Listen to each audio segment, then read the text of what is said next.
Welcome to the New and Improved in the Hot Seat, where each week we take a bit of the interesting and overwhelming at times tech news and put that in the hot seat and try to help you understand what's real, what's not real, and what you could do with it if it was. So, right? So this week we had a few interesting stories, and this first one though, I think we'll probably have a lively conversation around. I don't know, the interesting announcement from Gainsight, which they did last week at their Pulse 2026, which was in Las Vegas. So probably none of the people that attended remember, but they made an interesting announcement about a shift in the way they're delivering service, and their solution. They've had a sales enablement, I guess I guess that's the right market these days. I'm not sure. Enablement solution for a while, but now, and they had moved into renewals and providing the software infrastructure to manage that customer service interaction or through the renewal process. And now they've moved into more of a what I'd call a BPO kind of offering, a outsourced offering where they take they for a contingency fee, they take your renewals and process them using pods. That sounds a little bit Ray Bradbury-ish, but using pods of humans with a number of agentic agents that take that and help work through the process. So it's an interesting idea, and it shifts the SaaS software model that we've been talking about having issues, and the pricing, which we've been talking about having issues when you start to move towards, capacity or unit consumption-based pricing, to a contingency-based pricing model that pays for results. So from that perspective, definitely an interesting one. But anyway, so what do you guys think about this one? Well, first of all, this is the one bit of news that really is a different business model. So I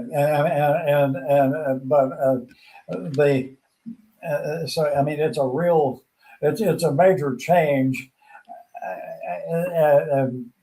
but for them, it's really going to require proof, and the proof isn't going to come for a while. Yeah. But that's not that unusual in the software world, right? I mean, or at least the need to do it isn't new. The actual doing it is a different question, I suppose. But I mean, and from a business model perspective, from a mid-market company, I mean, they've been outsourcing this sort of activities for a long time. Yeah. So, I mean, that's not particularly a shift. The shift, of course, is in the execution, how they're doing this, right? With the fact that they can do it at a much higher margin because they're using agents with a smaller number of humans. Mm-hmm. That's the main thing. So I am let's say a protagonist for outcome-based pricing for years now. And that's why one half of me applauds them, maybe a little bit more than half of it. The other part of me says, okay, so there's a flat fee contingency pricing as a safeguard, or not, which is not really conducive to outcome-based pricing. And the other part is, of course, this is a kind of a balloon, because, I mean, it's one tiny little part of their business model that they put on it, which is, from a business point of view, fair enough. I mean, you don't put all your eggs into one basket unless you are, well, more of a gambler than others. Yeah. But their main business is not business process outsourcing. Well, but underneath that, Thomas, I mean, the business process they've had engineered into a SaaS offering for a while, right? So the software, at least from that perspective, had the process. Well, they clearly know what they are doing. Well, I mean, at least they should. Yeah.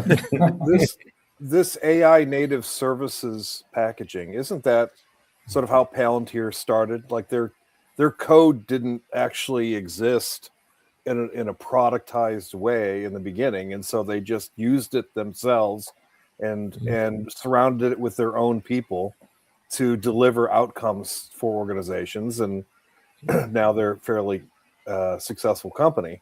So they, like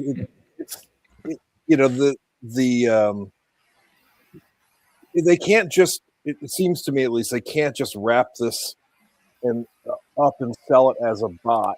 Like I can, if I'm a small medium business, I can just download this thing and start working for me. They don't have the world model around it or whatever, so they have to fix all of these issues with people.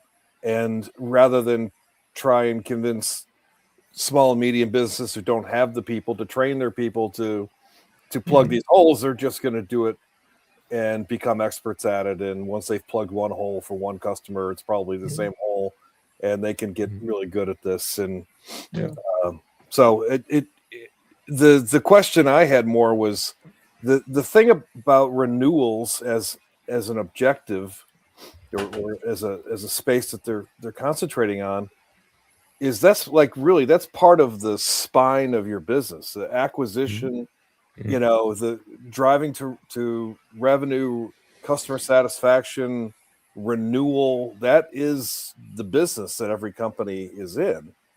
And it just seems like there could be other things that a company might be more interested in outsourcing to a third party than that.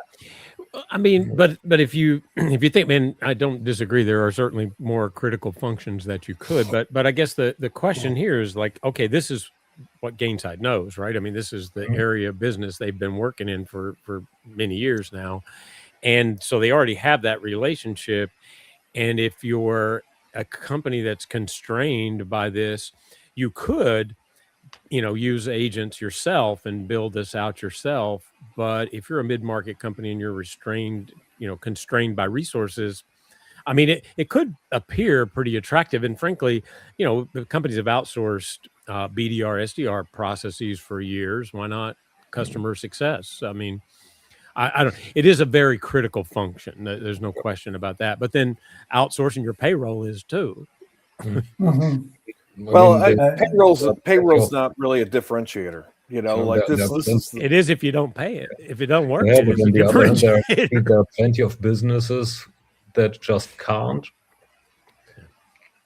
provide a customer success function to a lot of their clients. Yeah. So for these clients, this is definitely an opportunity to be found out, as Steve said, where that works. Yeah, I mean, that is the trick, right? Does it work? Which is fairly easy because, I mean, Gainsight will be given a bucket of customers, which is fairly big, which has a given, maybe declining even conversion rate or renewal rate.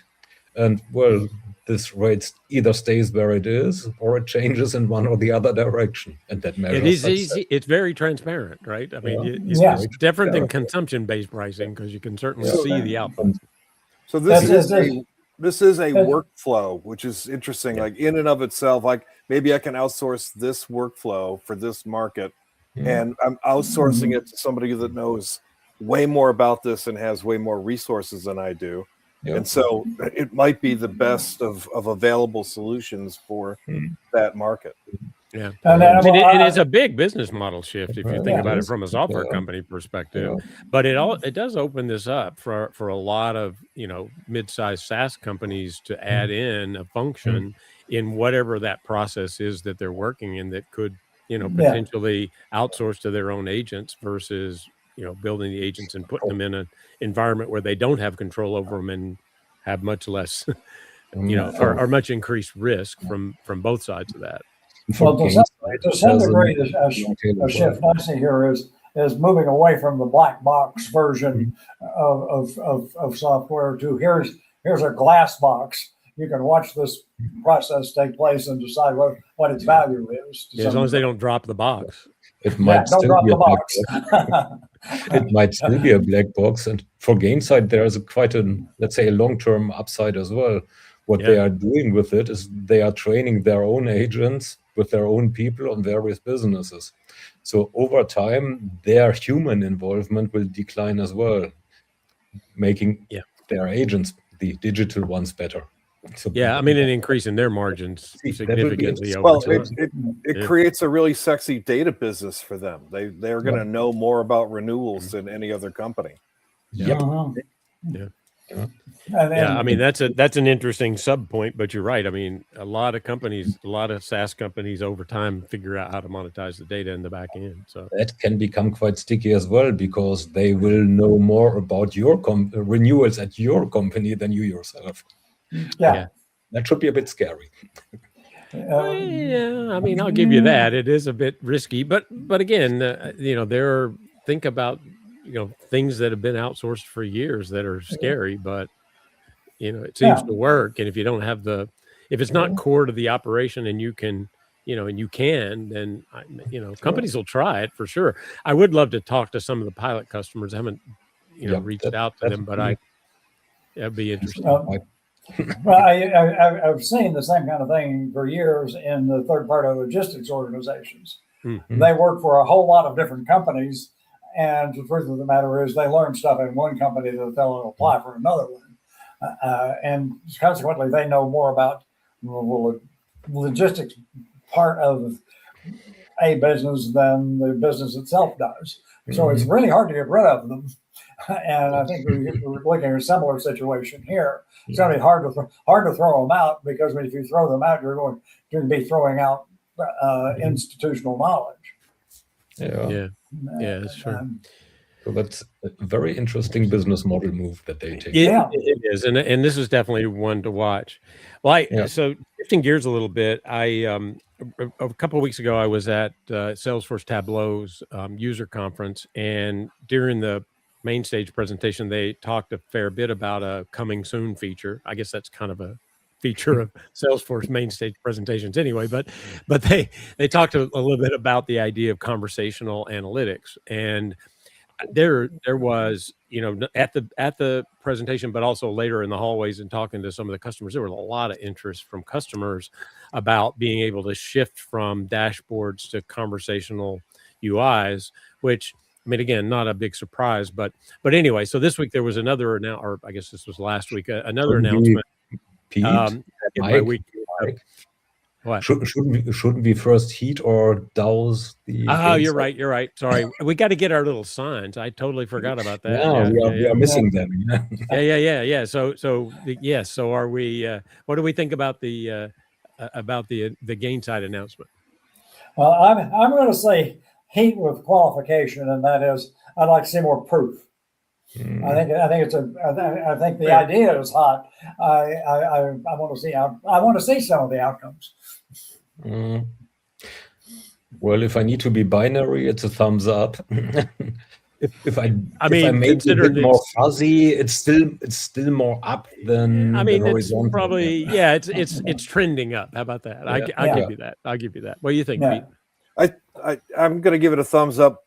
Not necessarily just for Gainsight in particular, but there's maybe a larger trend here that's more Palantir-like, where there's a certain amount of critical mass in terms of expertise you have to get to the next level with a different type of technology. And maybe this is a model where jobs do go away, because these companies that were formerly SaaS companies are now providing this more like a marketing agency or something.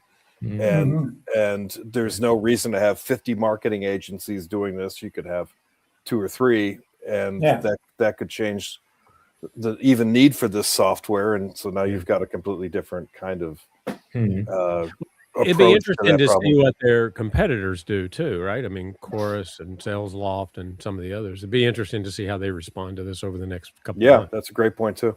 Yeah. All right, so let's jump to the next one. Sorry, I got excited about getting into the Intuit announcement, but it's okay. And we got to get our little paddles for the thumbs up part, because that would remind me if I had it here that I had to do that, right? Anyway, so the announcement that I was talking about is a Mailchimp one that they launched a analytics AI offering that's conversational analytics for managing their campaigns for marketers. and it got pretty big reactions from the customers. I've seen a few comments about it, and obviously some people are already testing it in the pilot phase at least. So it's an interesting shift, and I certainly have seen the idea of moving to conversational UIs across a lot of different, particularly in analytics, a lot of different vendors. But what do you guys think about it? There are a couple of things. One, I noticed that Mailchimp kept the send button. I mean, I think marketers were already taking stuff from Mailchimp and putting it into AI anyway. So what they're doing partly is defensive, i.e., they don't want stuff that they were doing and now being done by AI. They want to have some control over that. So it seems to me like it's a real good idea on their part, but they also keep some of the governance in their own hands. Yeah. Now you have to click through them. Yeah. I mean, it does do. It certainly does it creates the opportunity for marketers to use a much easier method of interacting with the software to get data that can help them refine, and certainly refine campaigns on the fly as well. So I don't know. I mean, I could see, at least from a conceptually, I think it sounds interesting. And it is. I mean, there are two parts to that announcement. One is, hey, we can do analytics via conversations. This was kind of, have heard of that before. Yeah. And the other part, now it's delivering your capabilities, the Mailchimp capabilities, where the users actually are. And this is good. And right now they are no more in Outlook or wherever. Right now they are more running around directly in the ChatGPT window or in the Claude window. Surely more there than in the Mailchimp window. Yeah. And this is a move that one can call defensive. One can also just say, hey, they are acknowledging the fact, and more positively, they are embracing it. Yeah. So, I mean, that second piece of that, Thomas, you're right. That part about putting it in Claude that's an interesting move. Yeah. Pete, what do you think? Pete looks unconvinced. Well, I think part of the maturation that we still need to go through is the whole idea of putting this into that or vice versa. The problem with making Anthropic or any other large language model the core of a thing is that you're moving from a deterministic core to a probabilistic one. So if I ask the same question of GPT 3 times, I'm going to get 3 slightly different answers, hopefully slightly different, as opposed to wildly different. And so when you move into the space of analytics or actions, that sometimes that's not going to matter, and sometimes it really is, and you've got to figure out how much of a harness you need over that AI engine in order to control what actually happens, afterward, right? So I think it's difficult to talk about these things in general, even though Michael's written a whole book about it, as opposed to like specific instances of what would make something either successful or not successful. And I think it has to do with this difference between probabilistic and deterministic. I mean, I hear you, but I also will argue that in the applications themselves, because sure, if I just take ChatGPT and toss some data in it and see what happens, but we're talking about a system that's actually optimized for that function, right? It's a system that has, I assume, and I haven't dug inside a Mailchimp in a long time, but I assume it has guardrails built in that let you set how you want this to function and what you want to do. And if it's interpreting data, I mean, that's to me, that's the one area. Analytics is one of those areas where it does have a really good function. If I don't have to have a set of analysts in a closet building dashboards, and every time you change the dashboard, you got to reach back out to them, and it takes 6 weeks. I mean, you're describing Mailchimp as the core, though, right?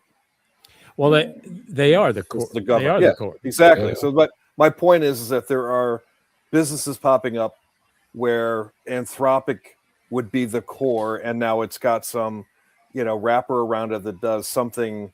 But you now you've moved from a deterministic core to a probabilistic one, and that's what I'm trying to point out is where you can get yourself into trouble. No, that's fair. That's fair, Peter. The one thing I will say, though, is that in almost all the applications that are built on top of this, you have both deterministic guardrails and probabilistic core. So I acknowledge that is definitely an issue, right? But more and more, you're seeing the applications themselves provide that in the. I mean, even Salesforce and Agentforce, they came out with a whole new scripting language to build in those deterministic guardrails around their agents. So it's moving in that direction. Now, I'm sure there are plenty of systems that are floating out there in the wild right now that don't have those, and that is certainly a risk by any stretch. Yeah, you're right. Well, one of the claims they make is about eliminating things, and. Are they eliminating setup, or are they simply relocating it? I mean, anytime you make a claim about eliminating a process, I'm kind of going, okay, wait, are you actually eliminating it, or are you moving it somewhere else and maybe making it smaller?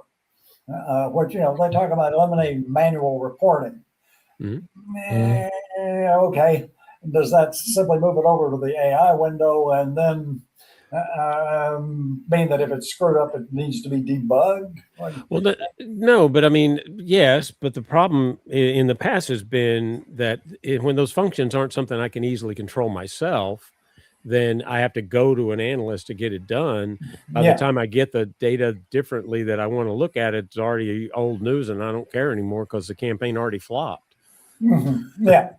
I mean, at least it gives you, it does enable the end user to get to that data in a much faster way, in a much more consumable fashion than having static dashboards. That was my point.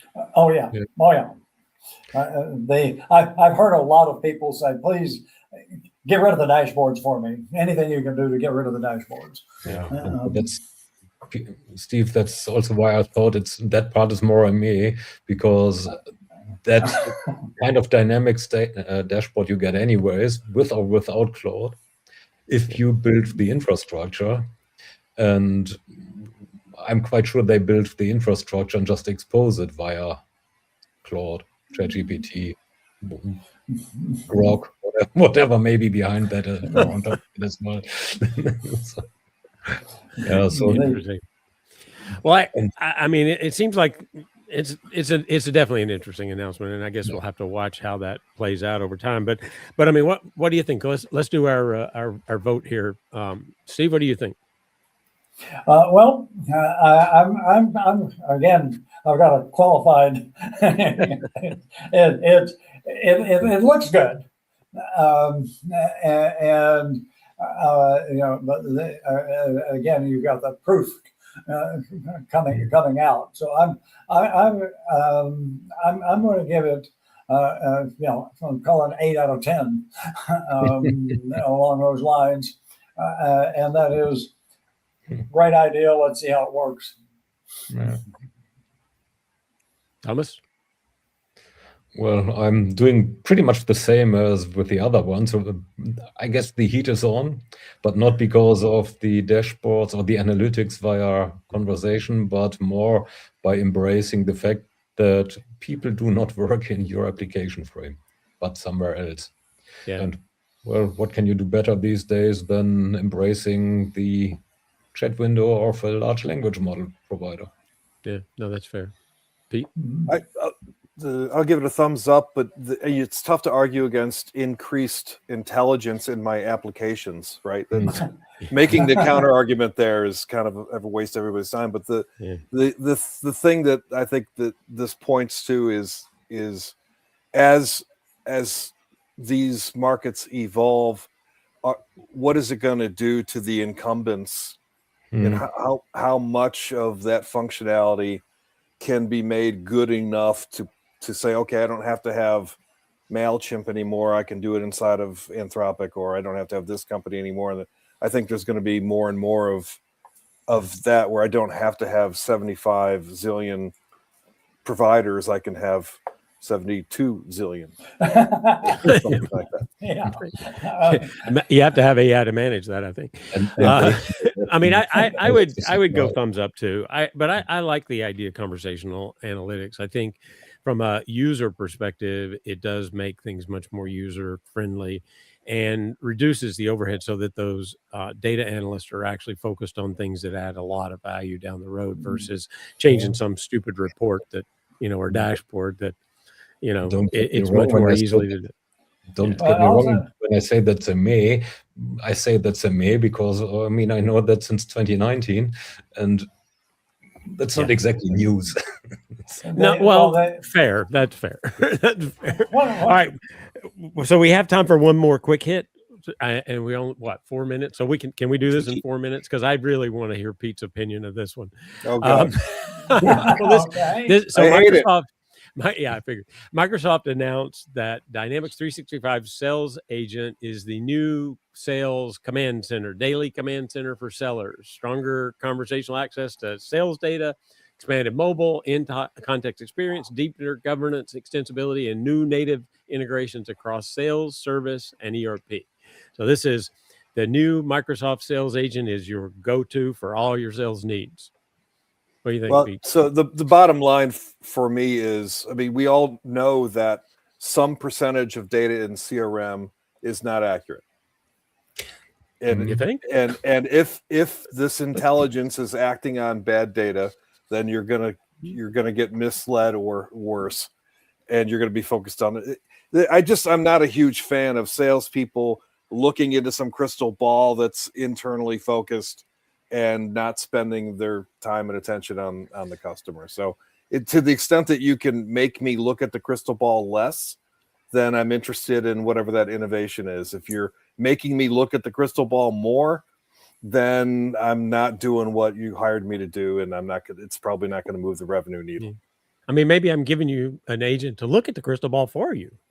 Yeah. So take the looking at the crystal ball off of my plate. That'd be great, because we've been that's what I'm saying, focused on the wrong thing for a couple of 3 decades now, and less is more. Thomas, what do you think? Well, I do not see. Well, I do see some consistency there, actually. When we are looking back 2 weeks about our discussion about identity and governance approaches, what we have here now is a move into that governance by making it a consistent workflow or a consistent agent out of some skills that have been there before. So that is certainly interesting. But, well, Pete already said it. Well, rubbish in, rubbish out, just a bit faster.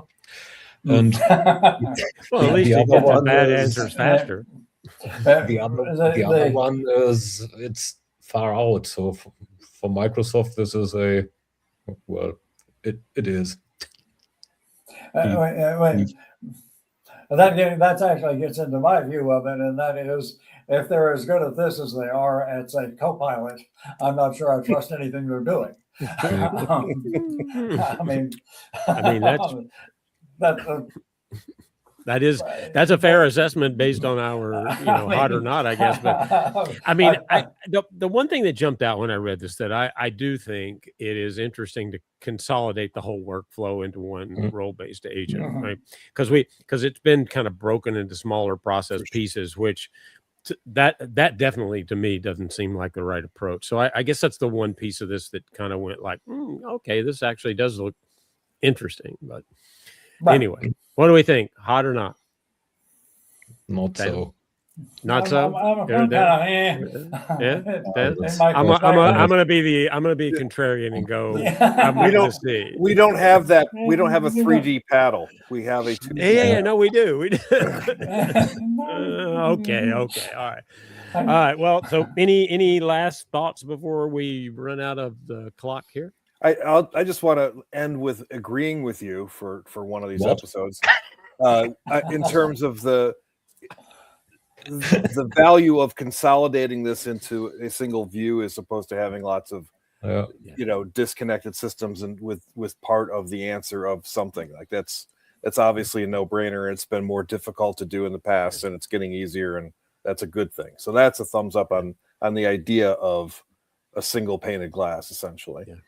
I mean, I guess the one thing I would wonder, I think that is, but how does this agent work across the fact that most companies have disparate systems? That's the one piece I'd love to see. Because if you're just a Microsoft shop and you use all Microsoft tools, then I see how it could work. I mean, assuming you fix the data, I could see how it would work. But right. All right. Well, so that is, in fact, all the hot seat we can stand for this week. Thanks everyone for joining, and we'll see you next week. See ya.